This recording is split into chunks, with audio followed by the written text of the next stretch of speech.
You're putting all the work in, but you're feeling invisible. You put 100% effort in, and it's frustrating because you're not being noticed, you're not being recognized, and you're not feeling like you're part of the team. The coach is not even recognizing you for your efforts. And I get that can be frustrating. And today, we want to break down a bit more about how you can go from feeling undervalued to how to be an asset to your team. My name is Coach Jackson, and I'm here to help and support athletes just like yourself become the best thing you possibly be by focusing on confidence, resilience, mental toughness, because we can see that's a big issue right now with kids struggling with these things right now. And we want to be able to unlock your mindset so you can unleash yourself, be happier, and play the best thing you possibly be. And play the best you possibly can. So today, like I said, we're going to talk about feeling undervalued and what you can do about it. We're going to break down why athletes feel undervalued. We're going to break down what coaches actually look for in athletes and players. And the last one is how to be an asset to your team and be valuable to your team. I get that a lot of athletes are going to feel undervalued, unappreciated in certain teams or certain levels. That's life. It's going to happen that way where you're going to be to a point where you feel like you're not the top dog, you're feeling like you're kind of pushed aside, and you still got to be there, and you still got to try to be a part of the team. And I get that. But we got to figure out ways, how can you actually contribute to a team to become valuable to the team? Because you can feel undervalued and not do anything about it and just feel sorry for yourself, or we can take action and get yourself to a point where you're feeling like you're contributing to a bigger purpose on this team now. So first off, why do some athletes feel undervalued? Now, number one is your role isn't clear. Sometimes the coach won't tell you, or you might not even know what exactly your job is or role is in this team. And sometimes there'll be players who are more attacking players or defending players, or you might be the player who's defensive specialist or someone who's more fit to have a better matchup with a certain player. I don't know what your role is, but you gotta have clarity on what your job is in your team and how can you execute in that role. So what I need you to do here is you need to make sure you ask your coach, what do you want from me? What can I do to help this team? And the next one is, you're good, but you're not impactful. And so what I mean by that is a lot of athletes will be good. There's a lot of great athletes out there, and you'll play against them, you'll be one of them, but are you impacting the way that you should be in that game? And a better way to break this down is that you could be really good at, say at rugby, you could be really good at sidestepping and creating space, but are you actually supporting your team in other aspects of the game? On defense, or rucks, communication and teamwork, but are you doing the other things that are necessary? You could be good at something, but is that actually what the team needs? And you got to figure out, how can I actually impact this game, this competition, and how can I support my team better? Now, next one is, what do coaches actually look for? Now, a lot of players, they want to think that being fast or being skillful or being talented, that's what coaches look for. They look for the best players. No, I'm going to get you on this one. Coaches don't really care all that much about talent if you're not a good team player, if you're not a good person to work with. And what I mean is, if you're not coachable, you're not consistent, you're not team first orientated, you don't put a lot of effort in. So let's break it down a bit more about these 4 components of what coaches actually look for. Consistency is number 1. Are you actually showing up consistently, on time, every game, every practice? And the reason that's so important is because the coach needs to build trust with you. If you're not consistent, if you're consistently late and consistently not showing up prepared, how can the coach trust you in a big game with 9 seconds left to clock and it's tied? How can he trust you if you can't even do the basics? So first one's consistency. You're gonna need to be consistent in showing up, being on time, being prepared, and being consistent when the coach needs you the most. Number 2, coachability.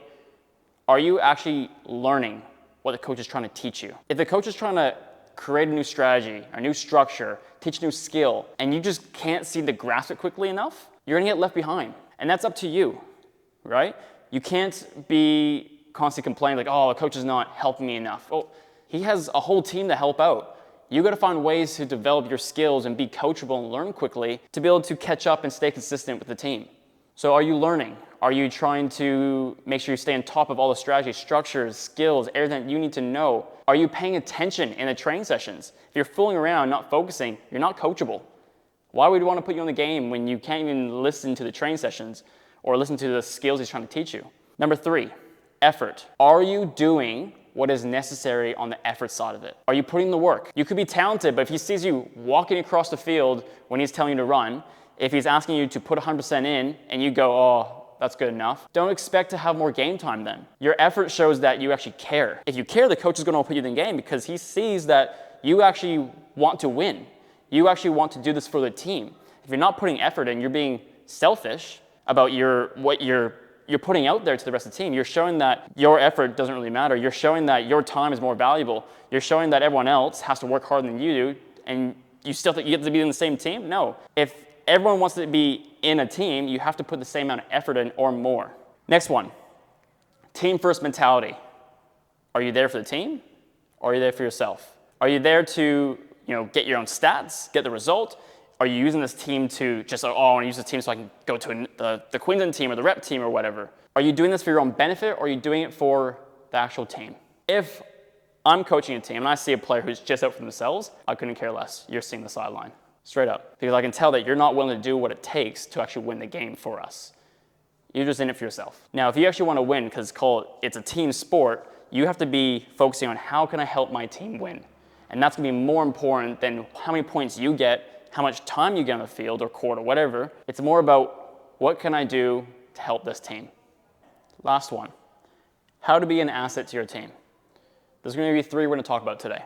The first one is developing really good fundamental skills.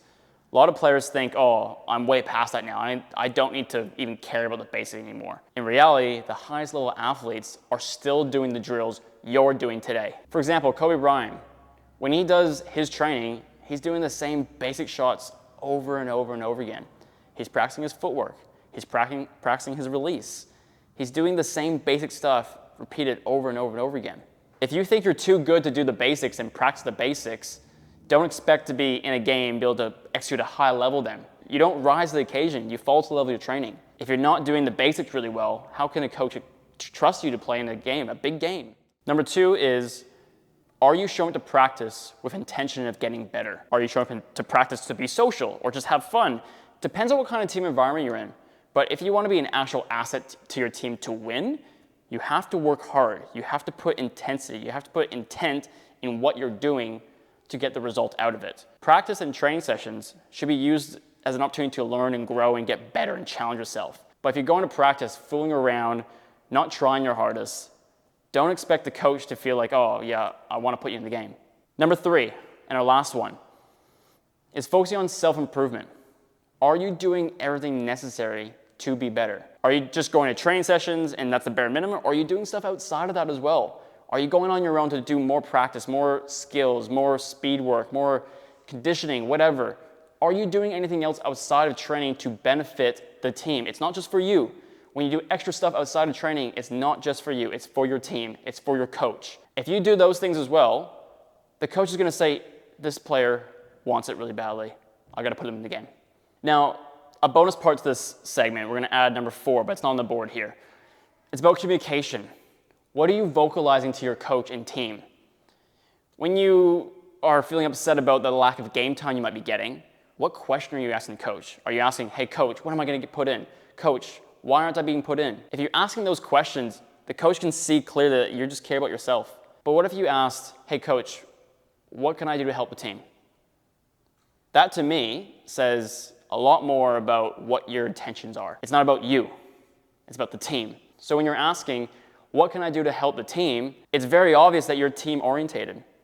So you're gonna be careful about what you're actually saying because the coach can see and hear what your intentions are. Now the next thing is, are you being supportive and positive to the team? When you're on the sideline, are you trying to lift your team up? Or are you just sitting there upset because you're not in the game? Are you trying to support the team when they're making mistakes or messing up and when they're succeeding?